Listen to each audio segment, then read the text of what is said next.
Video पहा आपण.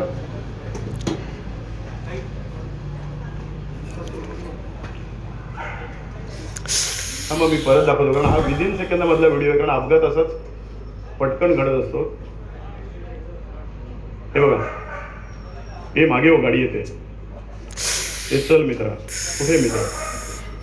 तर रस्ता क्रॉस करत असताना त्याला तुम्हाला पूर्वसूचना द्यायची आहे, नाहीतर तो त्याचा रस्ता क्रॉस करेल. तुम्ही तुमचा रस्ता क्रॉस करा.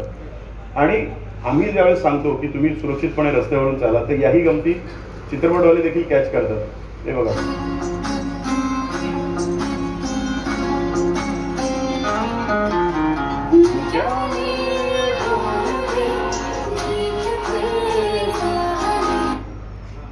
आता या हिरोने तिला बाजूला केलं आणि हा त्या बाजूला झाला. हा काय लोखंडाचा आहे का? बसने ठोकला तर मोठा फुटपाथ पडला ना, तिथे जाणार. तुला काय प्रेम करायचं ते त्या रस्त्यावरती कर.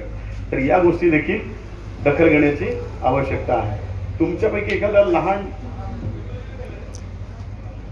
चला या, तुम्हीच या, ऑरेंज शर्ट या इकडे.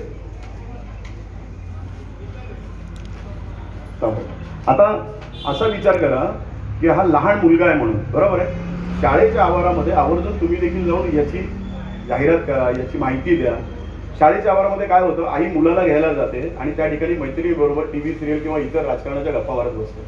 मुलगा शाळेतून येतो, त्याची बॅग ही मस्तपैकी खांद्यावर टाकते, तिला कॉलेजच्या आठवणी येतात, मुलाला हात देते आणि चालायला सुरुवात करते. तर हात अशा प्रकारे देते, हात पकडा, तू मुलगा आहेस आता, बरोबर आहे. थोडा दाढीवाला आहे म्हणून लहान आहे. तर अशा प्रकारे हा हात दिला जातो. आता यावेळेस काय होतं, या मुलाला अचानक त्याचा मित्र दिसतो, फुटबॉल दिसतो किंवा पतंग दिसते आणि तो पकडायला जातो. जावा, तर हा चालला होता, बरोबर आहे. तर आईने हात अशा प्रकारे पकडला पाहिजे. मैत्रिणीवर गप्पा मारा, काही हरकत नाही, कारण हा मुलगा कधीही फुटपाथवरती येऊ शकतो, रस्त्यावरती जाऊ शकतो आणि अपघात होऊ शकतो. जर असा हात असेल आणि आई गप्पा मारते आणि हा जाण्याचा प्रयत्न करतो, तर हा जाऊ शकतो का? जा, कसं जाईल? नाही जाऊ शकत. आता ही गोष्ट छोटी आहे पण अत्यंत महत्त्वपूर्ण आहे. तुम्हाला हे शाळेच्या आवारामध्ये छोटेसे अपघात कधी कधी दिसतील आणि याच्यामध्ये मार मात्र आहे ना, मोठा वाहन चालक जो असतो त्यालाच बसत असतो. हे बघा, आई मुलाला क्रॉस करायला रस्त्यावर आहे आणि मुलाने अचानक हात सोडला.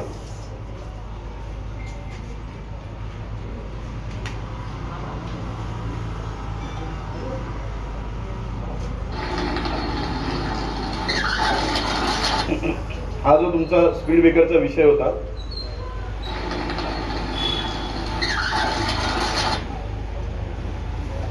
या एका कारणामुळे संपूर्ण भारतामध्ये दिवसाला 2 लोक मृत्युमुखी पडतात.